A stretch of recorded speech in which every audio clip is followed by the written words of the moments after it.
Good evening, everyone. Welcome to CSIS. Thank you for joining us for this very special event. My name is Victor Cha, President of Geopolitics and Foreign Policy and Korea Chair at CSIS, Professor at Georgetown. Our guest of honor today is His Excellency Lee Jae-myung, President of the Republic of Korea. President Lee will deliver an address on foreign policy and U.S.-Korea relations on the occasion of his first summit visit to the White House. Some housekeeping issues before we get started. The first is that CSIS staff will serve as your safety officers at this event, so please follow our instructions should the need arise. You would exit the same way you came in, right through those glass doors behind you. And then the second is the President will speak in Korean with simultaneous translation, followed by a brief conversation with Dr. Hamre with consecutive translation. And so you all have transmitters on your chairs.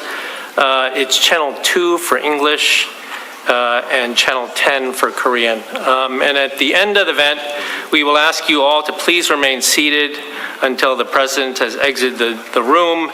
We will inform you when we are adjourned and can exit the conference hall. So we're waiting for the President. It's a nice day today. Very nice weather. Yeah. Oh, okay, all right.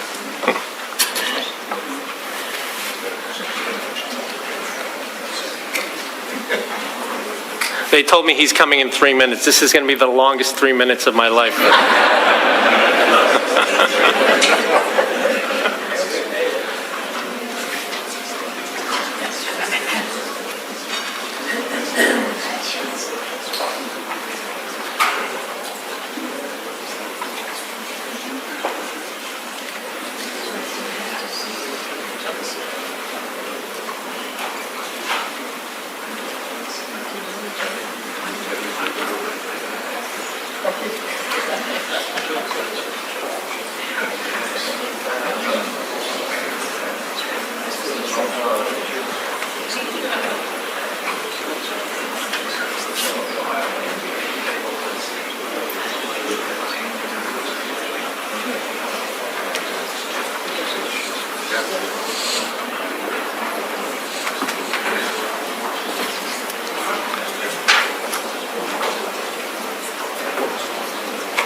So could I ask you to please stand and give a warm welcome to the President of the Republic of Korea, President Lee Jae-myung.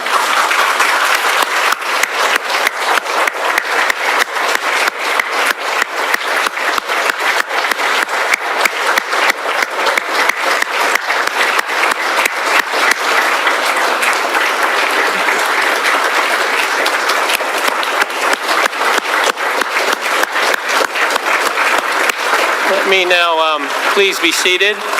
Let me now turn the proceedings over to our President and CEO, Dr. John Hamre.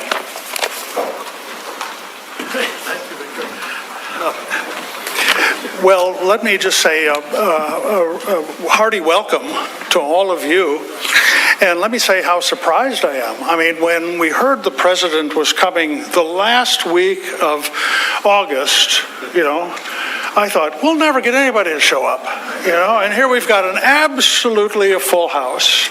And I think that reflects the importance of Korea to all of us, and it reflects the important leadership that President Lee is bringing to Korea, and we're really excited to have him here. And I want to say thank you to all of you for coming. I've got this remarkable lineup of dignitaries here, and I'm going to really screw this up, but I want to just say thank you. Carly Hills, former U.S. Trade Representative. Roy Ryu, he's on my board, and so he's one of my bosses, so I really have to say thank you to him for coming. Chuck Hagel, former Secretary of Defense and Senator.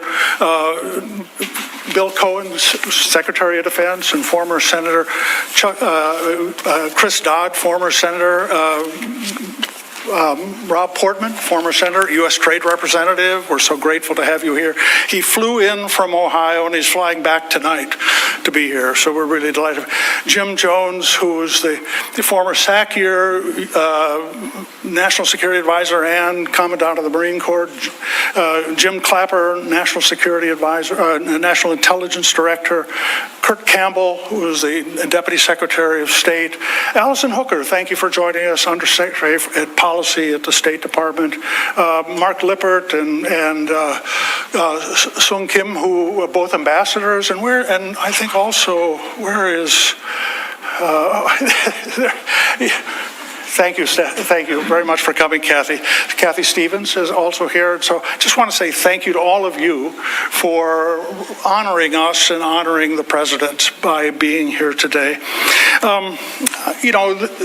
President Lee's election was not a normal election. It occurred in the context of a diplomatic crisis, in a constitutional crisis in Korea. And, I think all of us were just so unsettled by what we saw. And it was, the Korean people stood up. The Korean people asserted their democracy. And it was very reassuring to those of us that have dedicated our lives to building a stronger Korea. We were so gratified to see Korea being a strong democracy.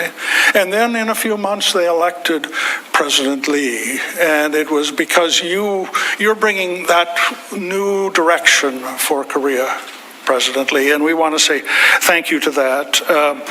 This is the first time that President Lee is going to give a talk on foreign policy. And so I would ask you, with your enthusiastic applause, to please welcome President Lee Jae-myung to the dais for his comments.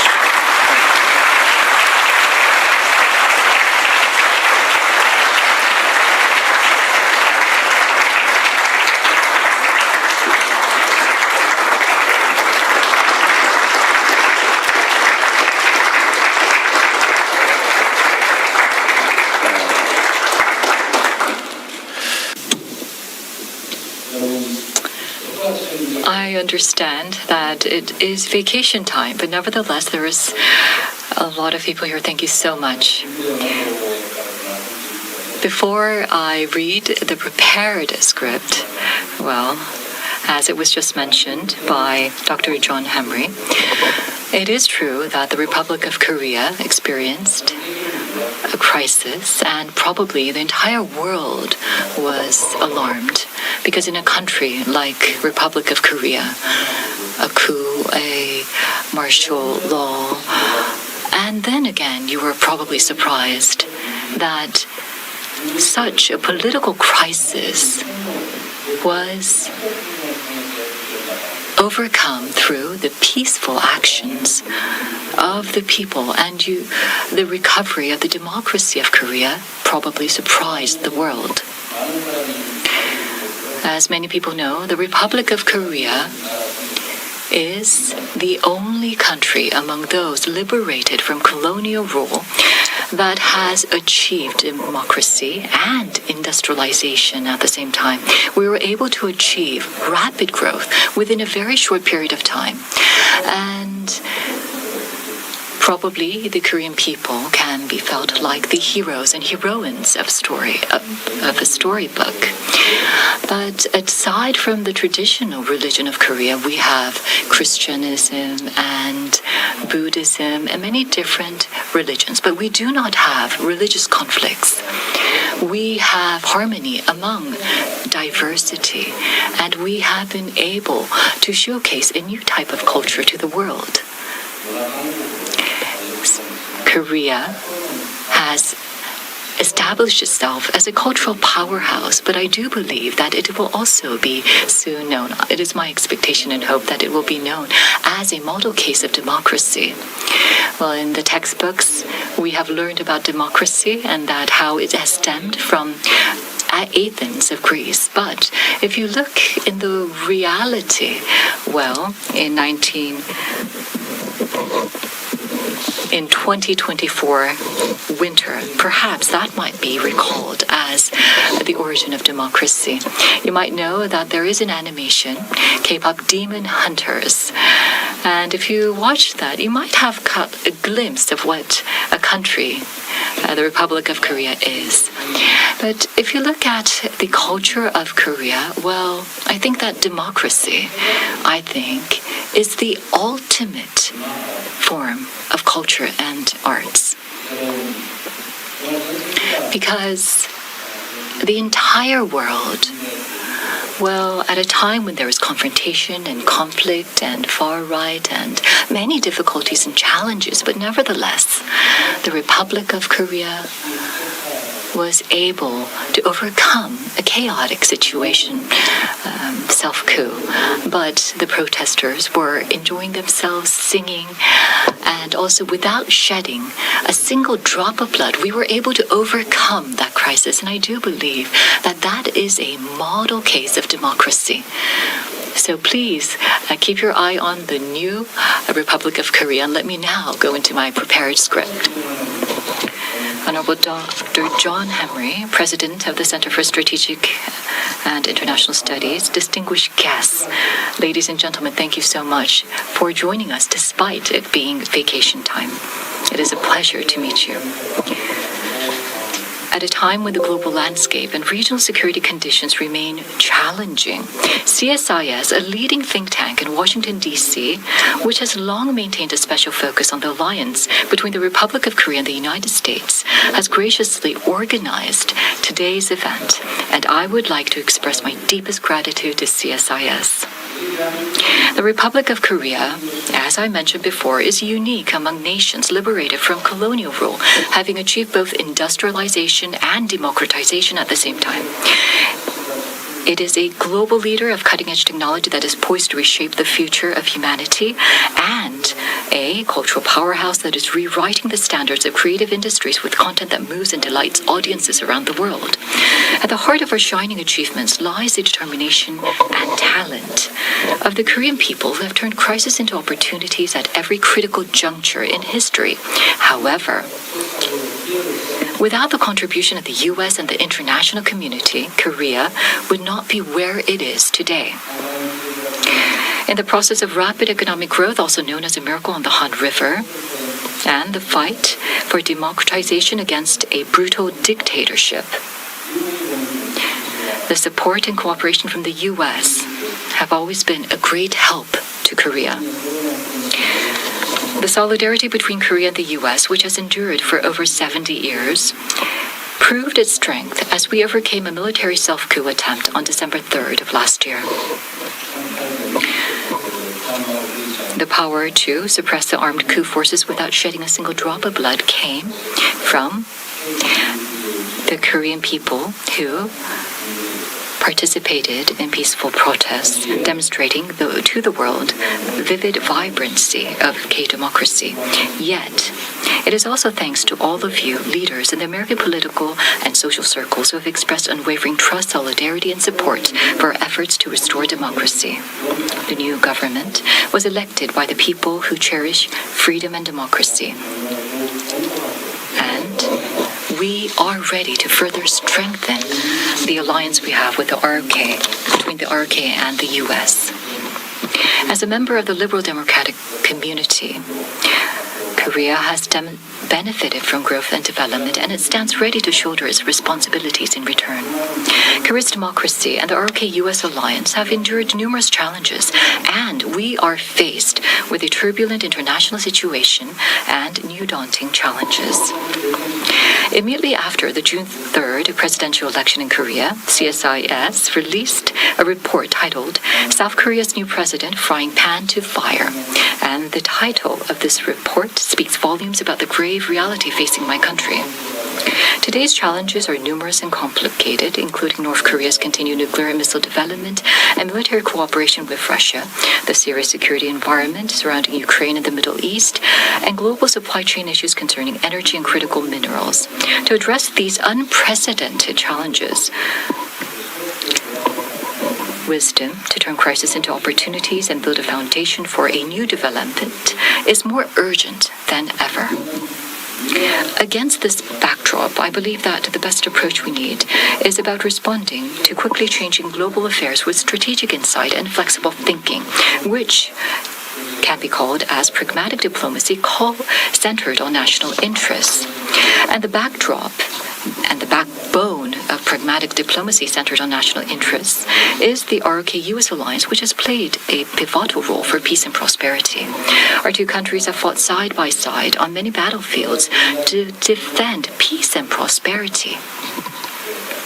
And so, we stand together as security allies. Once a recipient of American aid, Korea has become the largest greenfield investor in the U.S., helping Americans enrich their lives. And so, we support each other as economic allies. Building on our security and economic alliance, I am committed to opening a new chapter of pragmatic alliance centered on national interest together with President Trump. At the summit meeting today with President Trump and I agreed to make and modernize our bilateral alliance to be more reciprocal and future-oriented in line with the changing security landscape. The U.S. defense commitment to the Republic of Korea and our joint defense posture remain unwavering and ironclad. At the same time, Korea will take a more leading role in maintaining security on the Korean Peninsula. First of all, we will increase our defense budget, which will be used to transform the Korean military into a smart military that will prevail in future warfare. And so we will use it to acquire cutting-edge technology and military assets. At the summit meeting, President Trump stated his willingness to actively support Korea's efforts to strengthen its military capabilities and further expand bilateral cooperation in the advanced defense industry. Our two countries' capabilities and posture will be further expanded and strengthened to thoroughly respond to a constantly changing security landscape and rising threats. While the Iraq-US alliance has made remarkable progress, there remains on the Korean Peninsula an unresolved legacy of the past century, which is the North Korean nuclear issue. Maintaining the goal of a denuclearized Korean Peninsula is extremely important to bring permanent peace to Korean Peninsula and the world. President Trump and I have agreed to work closely together to establish peace and achieve denuclearization on the Korean Peninsula. Obligations under the Non-Proliferation Treaty must be strictly observed on the Korean Peninsula, and it is evident that that is in the interest of both Koreas. The Republic of Korea will comply with the NPT regime and strictly keep its commitment to denuclearization. The inter-Korean relations are not an exception to the principle of pragmatic diplomacy centered on national interests. Korea and the U.S. will make efforts to have dialogue with North Korea while firmly responding to North Korean provocations. The Korean government has taken a series of measures to reduce inter-Korean tensions in order to prevent accidental confrontations, while North Korea has stopped propaganda loudspeaker broadcasts which harass residents in the border areas.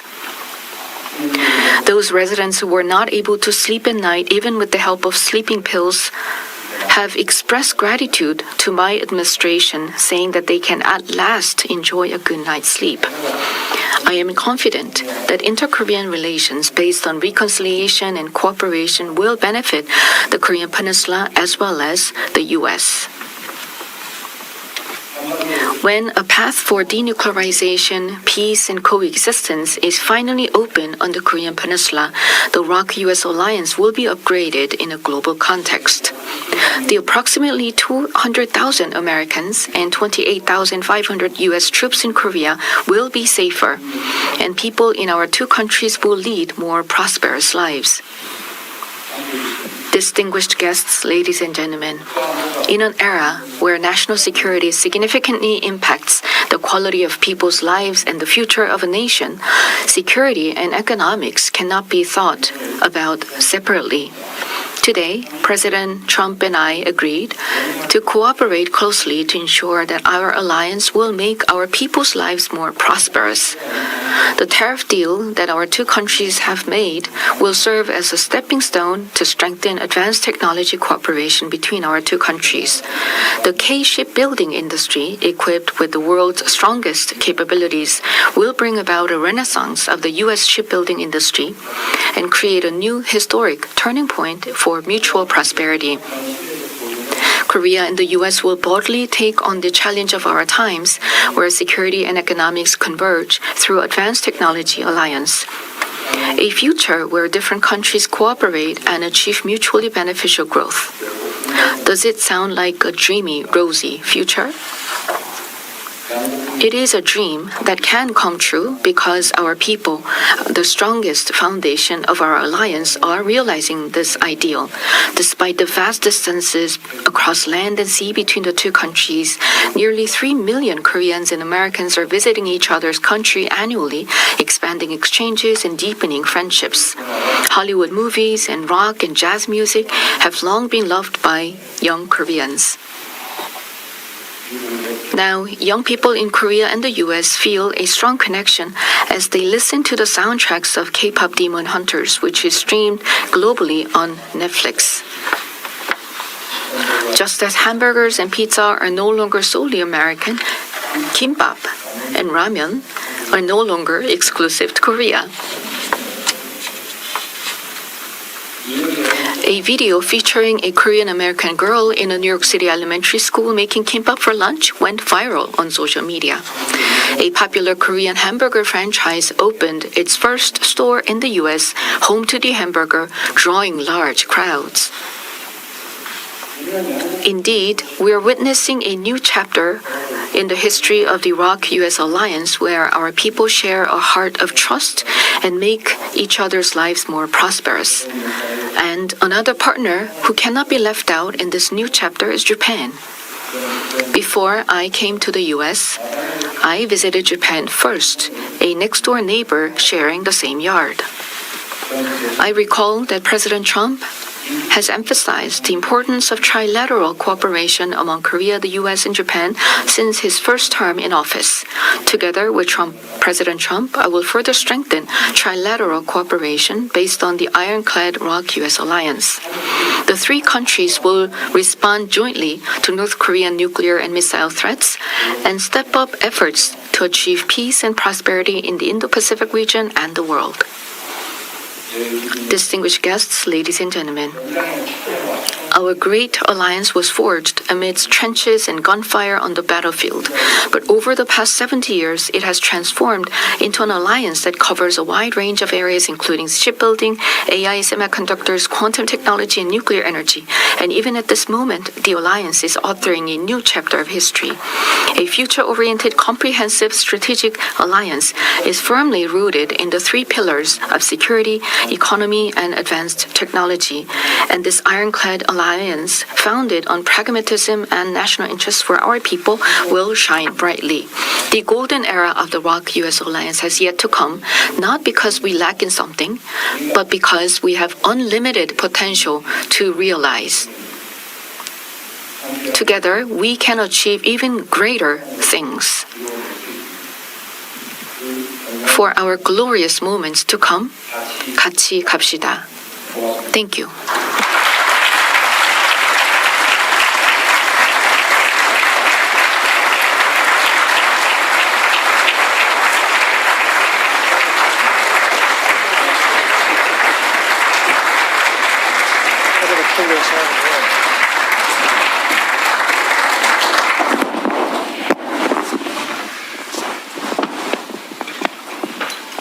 Thank you, Mr. President. What a wonderful presentation.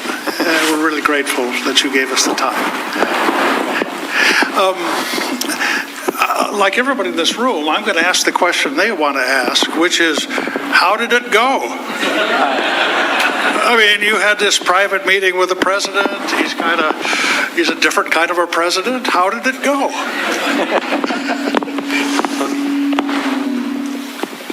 우선은 이 트럼프 대통령께서 이미 저를 만나기 전에 SNS를 쓰지 않았습니까? 매우 위협적으로 SNS 쓰셨고 또 기자회견에서 이미 또 한국 정부의 수사에 대해서 한국 정부 여기 있습니다. 아침에 기자들과 기자회견을 하면서 한국 정부가 미군 기지에 압수수색을 했다. 감옥은 따져봐야 되겠다 이런 말씀까지 하셔서 우리 참모들 사이에는 이거 젤렌스키와 트럼프 같은 상황이 벌어지지 않을까 이렇게 우려를 했습니다. I think your interpreter is going to now. 그런데 So before, first of all, before I met with President Trump today, he posted on Truth Social a very threatening post, which I felt. And then during the press gaggle, he mentioned about the Korean government's investigations regarding the previous government, and he mentioned that he would look into the search and seizure of U.S. bases. And so my staff was worried that we might face a Zelensky moment. 그런데 저는 이미 그렇지 않을 거라는 점을 알고 있었습니다. But I already knew that I would not face that kind of situation. 왜냐하면 제가 트럼프 대통령이 쓴 거래의 기술, The Art of the Deal을 읽었기 때문이죠. That's because I had read President Trump's book, The Art of the Deal.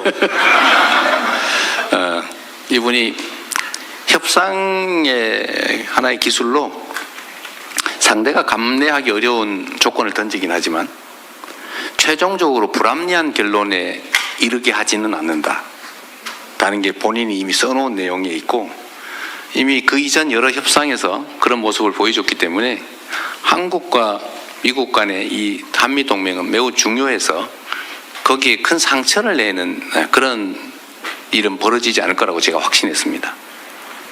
So, as President Trump said, as a technique in negotiating, that he presents conditions that are hard to accept for the opponent, but at the final stage, he does not come to an unreasonable conclusion. So, and this was the pattern that I observed in his previous negotiations with other countries, and because of the importance of the Korea-U.S. alliance, I was confident that he would not inflict a wound to our alliance.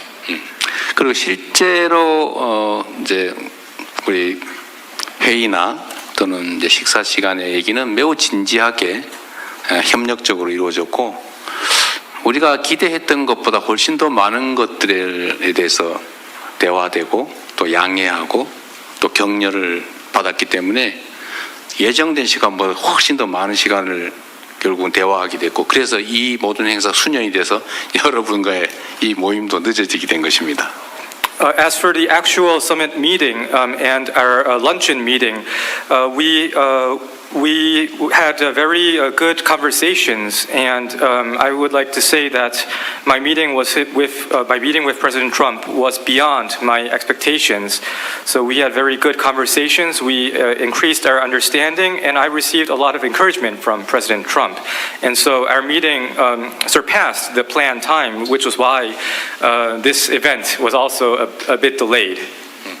그래서 결과는 아주 좋았습니다. So the results were very good. 모든 사람들이 저한테 그런 조언을 했습니다. 인내해라. So everybody gave me the advice to have patience. Yeah, we're very happy. We're very happy it was a good meeting. Mr. President, I want to ask you maybe a hard question. Korea's always had a very strong alliance with the United States, but you've also had very strong economic ties with China. And there are some people that say, well, you're going to lean to China on economics, you're going to lean to the United States on security. And then there are some critics, honestly, who say you're too pro-China. Could you respond to that? 대통령님, 그 질문을 제가 한 가지 드리겠습니다. 한국은 항상 강력한 한미 동맹을 견지해 왔었고, 그렇지만 또 경제적인 측면에서는 중국과 긴밀한 관계를 맺어왔습니다. 그렇기 때문에 혹자는 한국이 미국에는 안보를 의존한 채 경제적인 실익은 또 중국을 비롯한 다른 곳에서 취한다는 그런 의문을 제기하기도 했습니다. 그래서 이러한 주장들에 대해서 대통령님께서 어떤 입장을 가지시는지 좀 문의드리고 싶습니다. 일단은 이제 미국이 중국에 대해서 일종의 강력한 견제 정책, 심하게 얘기하면 이제 봉쇄 정책을 본격적으로 시작하기 전까지는 한국이 이제 안보는 미국, 경제는 중국 이런 입장을 가져왔던 건 사실입니다. So before the U.S. had a very firm position against countering China or containing China, it is, I guess it could be said that Korea relied on its security on the U.S. and its economic cooperation with China. 그런데 최근에 이제 몇 년 사이에 이 자유 진영과 또 중국을 중심으로 한 진영 간의 공급망 재편이 본격적으로 벌어지고 또 미국의 정책이 명확하게 이제 중국을 견제하는 방향으로 가면서 한국도 과거와 같은 태도를 취할 수는 없는 상태가 됐습니다. However, within in the recent few years, and as the confrontation between the liberal democratic community and the community led by China, the competition has become fierce and the supply chains are being readjusted accordingly. It's no longer possible to maintain that kind of logic. 그런데 이제 미국도 중국과 기본적으로 경쟁하고 심하게는 대결하면서도 또 한편으로는 협력할 분야에서는 협력하고 있는 게 사실입니다. However, if we look at the facts, while the U.S. is competing with China in some areas, there are other areas in which the U.S. is cooperating with China. 그래서 한국은 미국의 중국에 대한 수출 규제나 아니면 중국에 대한 거래 공급망에서 우리가 중국과 특별한 관계를 맺거나 하는 데서는 많이 벗어나 있고 지금은 우리가 지리적으로 매우 가깝기 때문에 거기서 생겨나는 불가피한 관계를 잘 관리하는 수준 그런 수준으로 우리가 유지하고 있는 것이지 이제는 이제 미국의 이런 기본적인 정책에서 어긋나게 행동하거나 판단할 수 없는 상태입니다.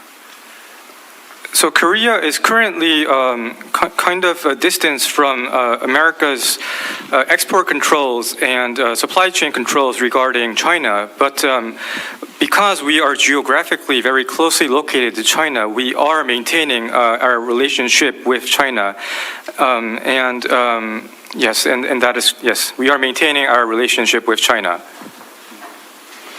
Thank you, President. I was very thoughtful. Let me ask, you mentioned in your speech that you've taken steps to take provocative things away from North Korea. You've stopped with the loudspeakers, for example. You said people can sleep at night. And yet, North Korea has responded with some really kind of rude things, not very encouraging comments that suggest that there's any prospect of working with Korea. What do you think are practical opportunities with North Korea that you could explore?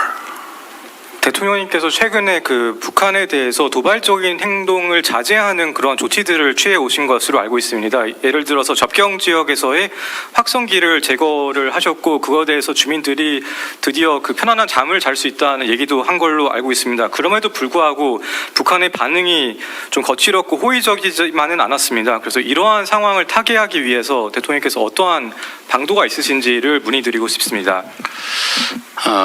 한반도는 여러분 모두 아시는 것처럼 전 세계에서 유일하게 분단된 국가입니다. So the Korean Peninsula, as you well know, is the only region that is facing a divided situation. 그냥 분단된 국가 정도가 아니라 서로를 절멸하고 싶어 할 정도로 적대성이 강하고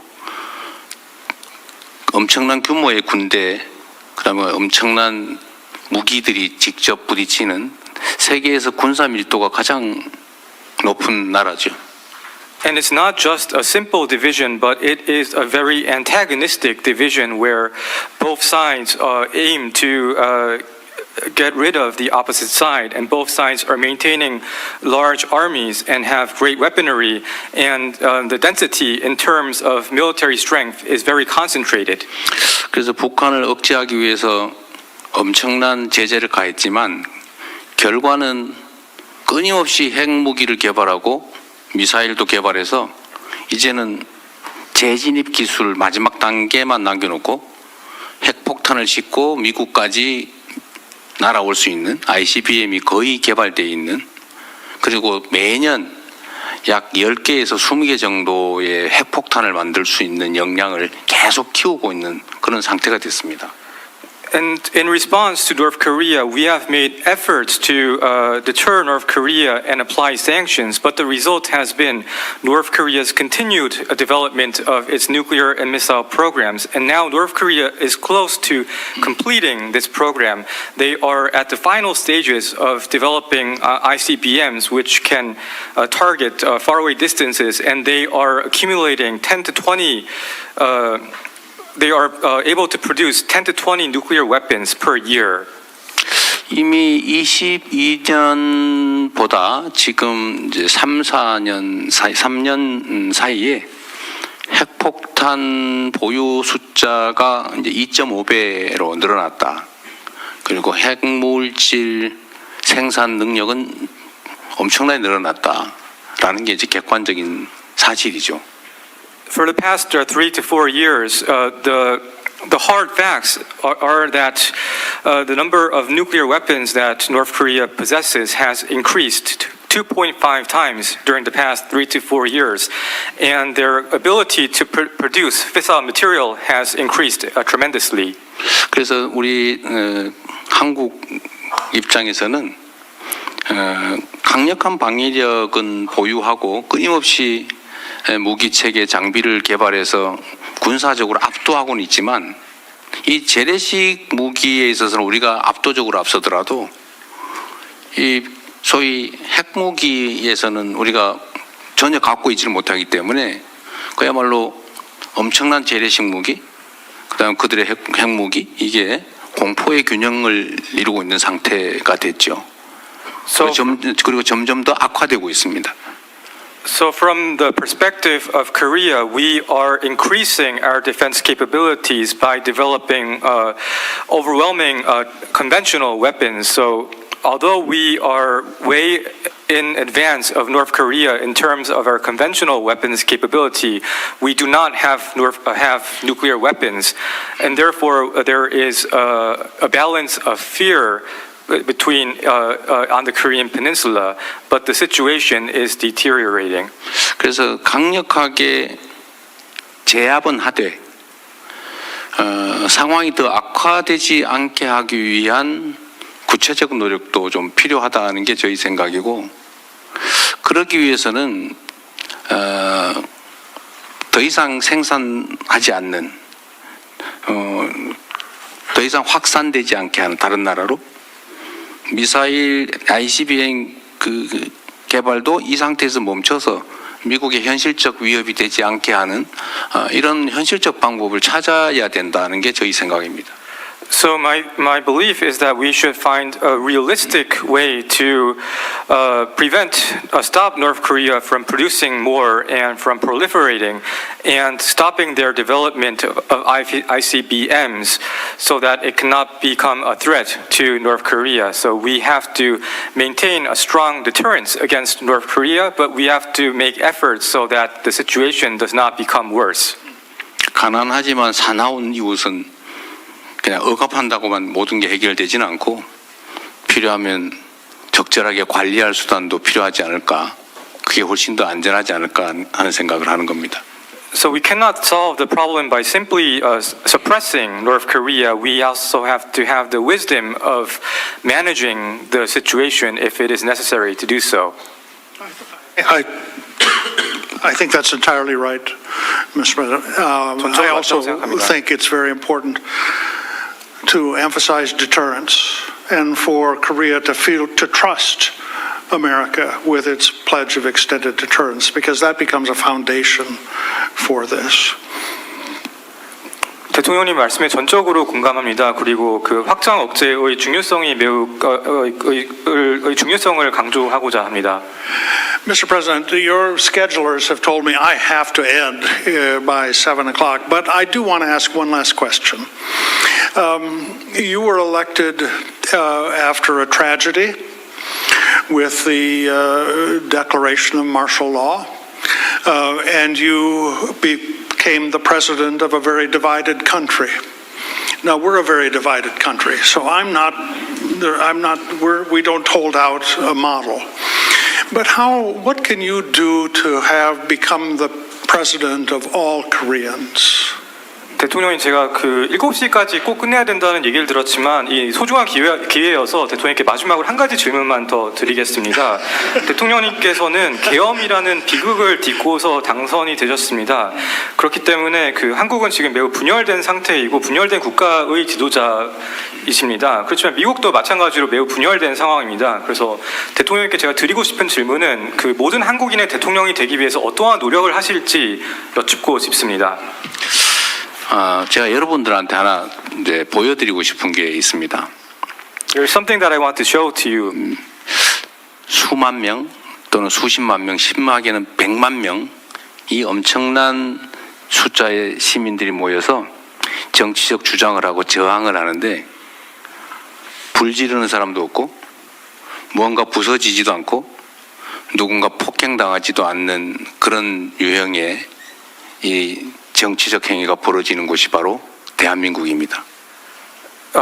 So the Republic of Korea is a place where tens or hundreds or millions of people, citizens gather and they put forth their political arguments and they resist.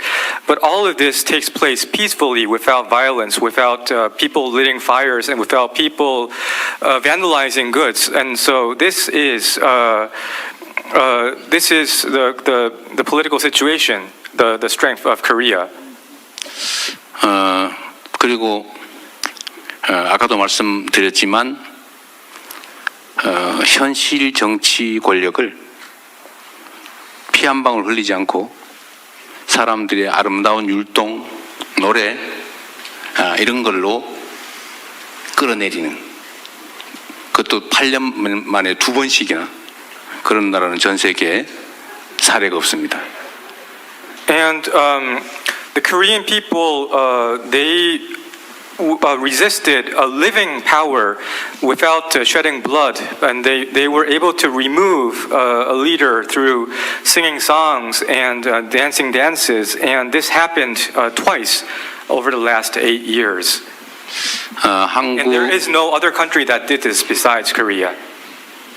그래서 한국 국민들의 이런 정치적 또 문화적 저력은 정말로 높은 거죠. So the political and cultural strength of the Korean people, I believe, is incredible. 그래서 저나 또 정치 세력이 할 일은 조금 더 양보하고 선을 긋거나 벽을 치지 않고 다 만나고 대화하고 그리고 그들의 입장을 서로 이해하고 또 협력할 건 협력하고 이걸 끊임없이 최대한 최선을 다해서 하는 것이 유일한 길인데 저는 그런 노력들을 충분히 한다면 얼마든지 이 문제는 해결할 수 있다. 최소한 대한민국에서는 그렇게 생각합니다. So I believe that the things that politicians, including myself, what we should do is to make more compromises, and instead of setting barriers, we should meet frequently and have conversations and increase our mutual understanding and cooperate in areas that we can cooperate. And if we make such ceaseless efforts, I think this is the only way to achieve the question that Dr. Hamry that you answered, and I believe that if we make sufficient efforts, then it is possible. But it is possible because it is Korea. I think that's good advice for America, too, I should say. We're at the hour. Could I ask you all, with your very enthusiastic applause, say thank you to the President.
Thank you all very much for being here.